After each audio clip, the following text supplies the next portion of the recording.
Hello students, today we discuss about slope deflection method. The slope deflection method was proposed by Professor G.A. Manning of the University of Minnesota and published it is in the year 1915. This method is ideally suited for the analysis of continuous beams and rigidly jointed beams.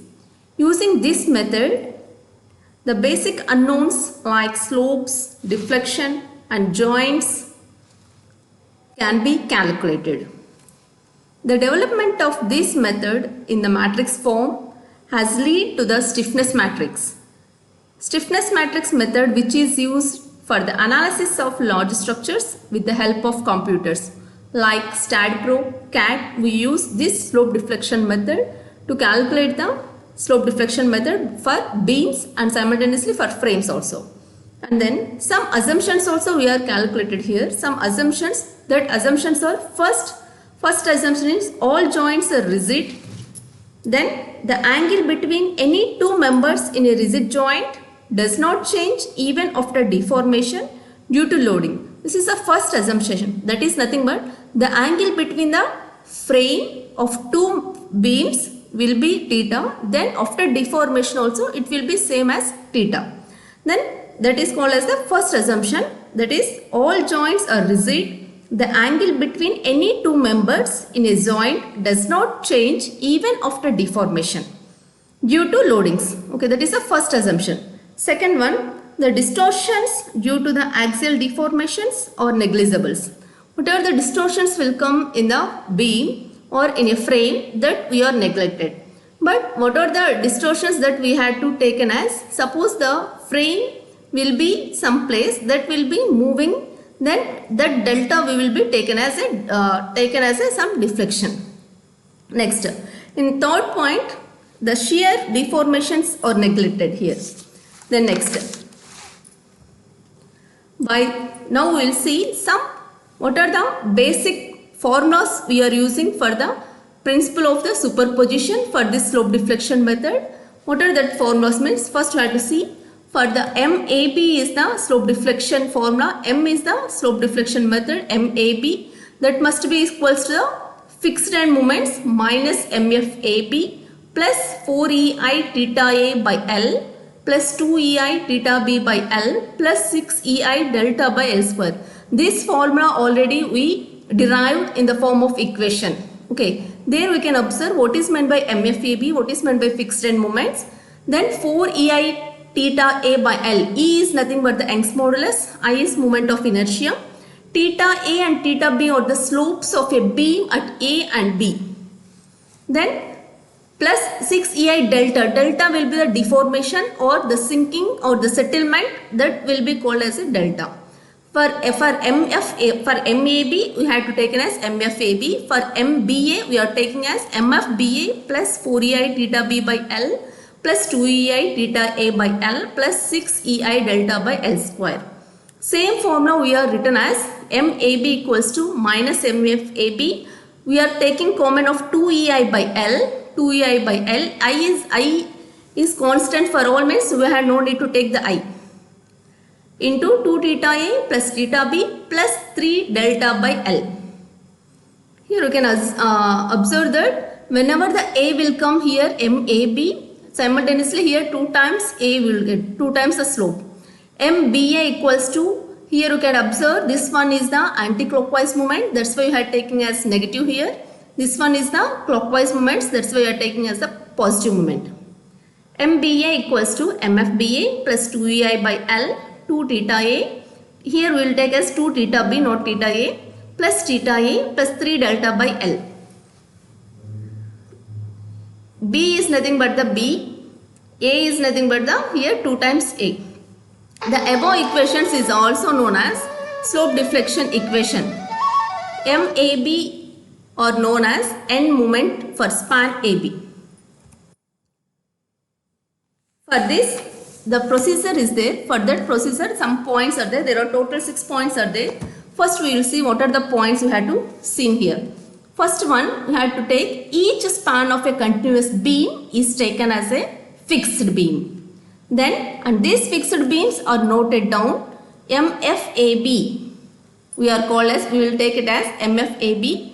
Then that is called as the each span of a continuous beam. Second point, using slope deflection equations, the end moments are calculated. Using slope deflection moment, we are calculate the end moments. That is, express the end moments in terms of the fixed end moments and the joints, rotations by using the slope deflection equations. And the third one is we had to write down or note down joint equilibrium conditions with rotations at supports as known as by applying the conditions by the sum of the end moments acting on the needs of the two members meeting at the support should be 0.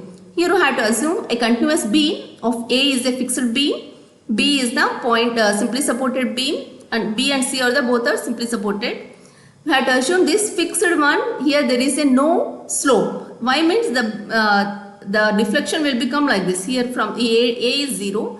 That's why theta A equal to 0.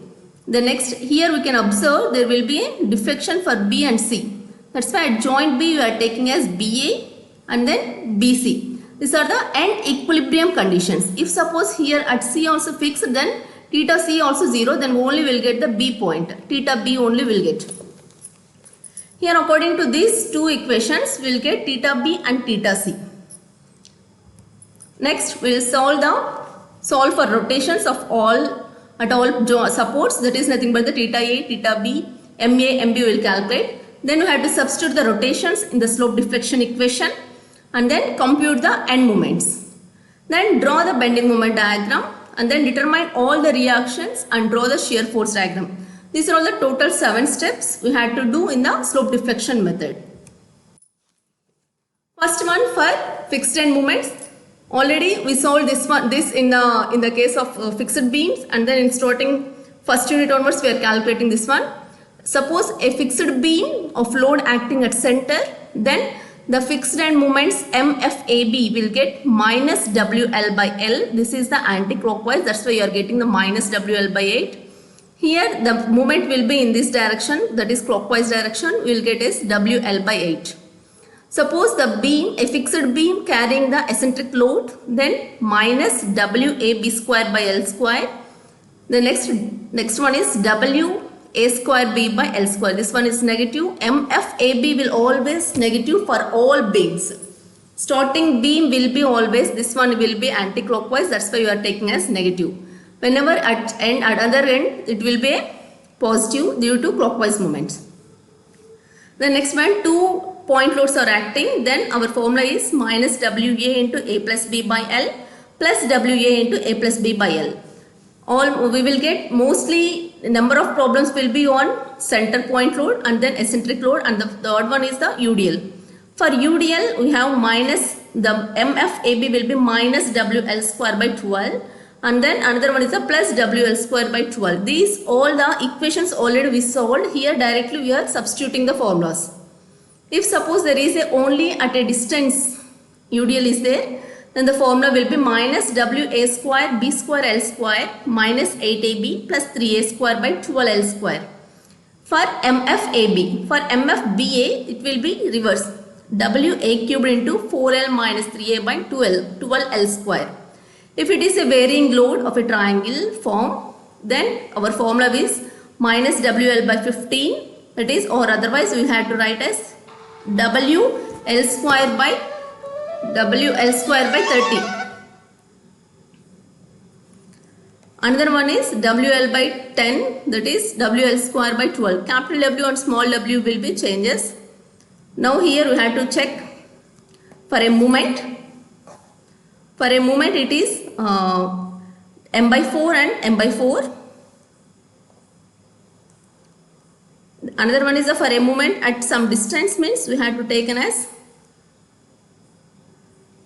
MB L square into 3A minus B, MA L square into 3B minus L. For another same varying load in a form of triangle at center will be more, then it will be minus 5 by 96 WL square. Another one is plus 5 by 96 WL square. These are the main fixed end moments ki manam calculate chese each and every formulas. Okay, now some assumptions already we told in the first itself. First assumption is all the joints are rigid, that is the angle between any members in a joint does not change even after deformation. Here you can observe this AB and BC is there, some angle will be there. After deformation also the angle will be the same. Rigid joint before deformation and rigid joint after deformation. These distortions does not change due to the axial deformations. That what are the axial deformations will be neglected here. And then shear deformations are neglected here. Okay, now we'll solve one problem. Then we will easily understand what are the slope deflection methods, what are the slope deflection equations. Okay, now we'll take one problem. A two-span continuous beam. This one is a two-span continuous beam ABC, simply supported at ends A and C. This total are simply supported and is continuous over a support B. The span AB is 7.5 meters carrying UDL of 14 kilonewton per meter, and span BC is 5.5 meters carrying a central point load, that is 33 kilonewton. At center, they told us at center, flexural rigidity is constant. The next, for the whole beam, flexural rigidity means EI will be constant, then no need to take. Then find the support moment and draw shear force and bending moment diagram. This is the question. For this they will take 10 marks. Then next we have to solve what are the step by step. We will see the procedure. First step we have to do fixed end moments. For fixed end moments, first you have to take the separate beams. First for AB. AB is a UDL. Fixed end moments for UDL, our formula FAB.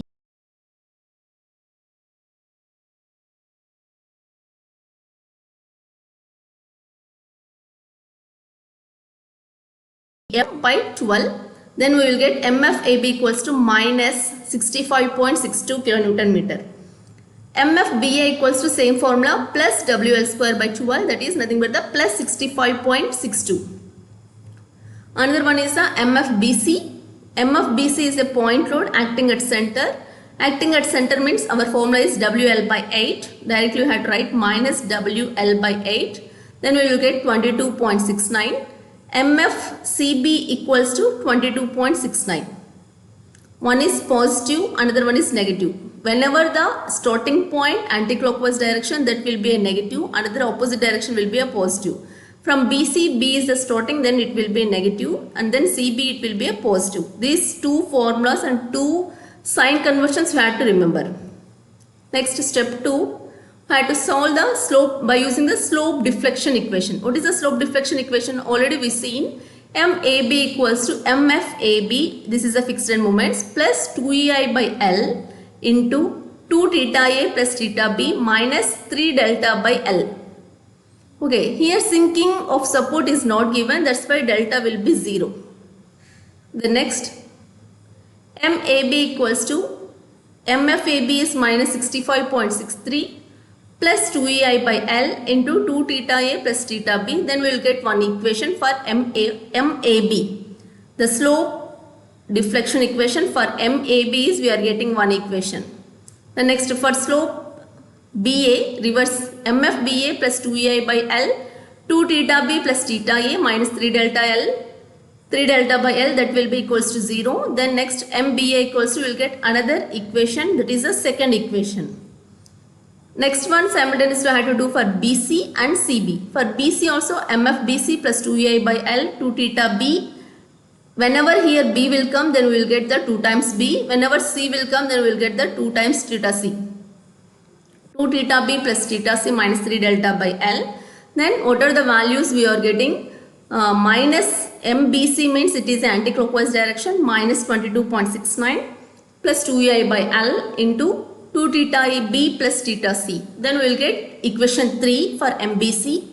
Next for MCB, MFCB plus 2EI by L into theta B plus 2 theta C minus 3 delta by L. Thus 3 delta by L by 0 for all conditions. We don't have any settlement. That's why delta will be 0. Then we will get the equation 4. Okay. These are the 4 equations we are seeing here. The 4 equations. This one is the 4th equation. This one is a step 2. Next, step 3. In step 3, we will go for the joint equilibrium equations. Other than fixed supports, all joints are considered. Suppose A is fixed means there is no slope, that will be 0. But here there is a no fixed beam they gave in the question. That's why first MAB will be there. MAB equals to, what is the equation? MFAB. That is first equation for joint equilibrium equation. Already we get in slope deflection method lo ikkada vachina first equation kada MAB equation. That equation we are taking in the joints MAB ki. MAB directly we are writing the same equation. Next MBA plus BC equal to 0, we'll take the second equation. MBA BC already we calculated here. MBA is plus 65.63 plus 2 by 7.5 EI theta A plus 4 by 7.5 EI theta B. The slopes will be there, theta A, theta B is there. That is the second equation. And the third equation is MCB equal to 0. Again we are writing the same CB equation. These all three equations we had to solve, and then we will get the slopes theta B and theta C. Now we have to observe here. Therefore this equation we are writing as in terms of theta B, EI theta C equals to, in terms of theta B we are writing here. And then from equation 1, EI theta A equals to, also we are writing in terms of theta B. Then substituting this EI theta A theta B in equation 2. Why we are getting these two means there is a two slopes are there, that's why you are substituting these two slopes in terms of theta B. We are substituting theta A and theta C in terms of theta B in equation 2. Then we are getting only one unknown, that is theta B only our unknown. That theta B we will calculate it. Then we will get that theta B equals to 157.217. Then that value you have to substitute in theta C. We will get the value of theta C. And then we will substitute in theta A. Then we will get the value of theta A. Okay. Now step 5 is the final moments. The final moments is nothing but what are the getting equations we gave. Already we have some equations in step 2. Same in step 2 equations only we are substituting the final moments. MAB equals to minus MFAB plus what are the equation we got that equation we are substituting here. And then theta A value, here we are getting theta A is 157, theta B equals to minus 68.168. That values we are substituting in the final moments. MAB equals to the equation, in that equation we are substituting theta A and theta B. Then we will get MAB value, simultaneously MBA value. Same MBA equation now we are substituting theta A and theta B. We are getting the MBA equals to 71.2 kilonewton meter. MBC equals to, we are getting 71.2. MCB equals to 0. Based on this, we had to draw the bending moment diagram.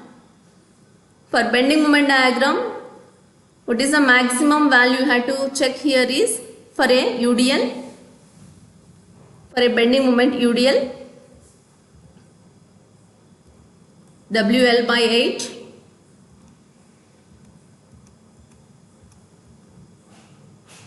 Here the maximum value we had to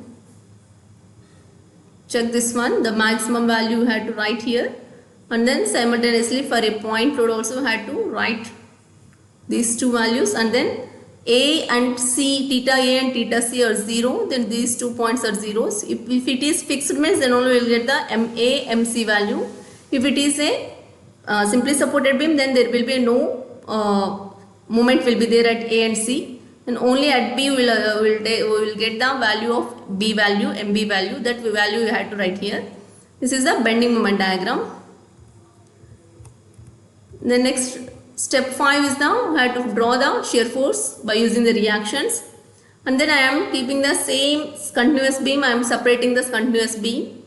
I am taking RA, RB1, RB2 and RC, separating the two beams. First for RA plus RB1 equals to the total distance 14 into 7.5. That must be equals to RB1 into total distance plus W into L plus this MB value. Then I will get the RB1 value. Once I will get the RB1 value, I will substitute in RA. Then I will get the RA value. Simultaneously, I will do for the another one, RB2 plus RC equals to 33. Here that is a point load. Directly I will write RC into total distance plus whatever the 33 into remaining distance minus this, in this direction means you have to take as minus 71.17. Then I will get the RC value. That RC value I will substitute in equation. Then I will get the RB value, RB2 value. Now I will draw the shear force diagram according to whatever the values I got. RA is 4.3, RB is 61.9 negative value plus 29.4 is a positive value. From for a parabola it is a triangle. For a point load it is a two rectangles you have to observe here. This is a shear force diagram. This total process is a one problem. Up to here we have to solve the problem. Then only we will get the 10 marks. We have to, for each and every step we have 2 marks. Step 1 we have to first find the fixed end moments. Step 2 we have to find the slope deflection method, slope deflection equation. Step 3 joint equilibrium equation. Step 4 is the final moments, and the step 5 is the reactions, and then we have to draw the shear force and bending moment.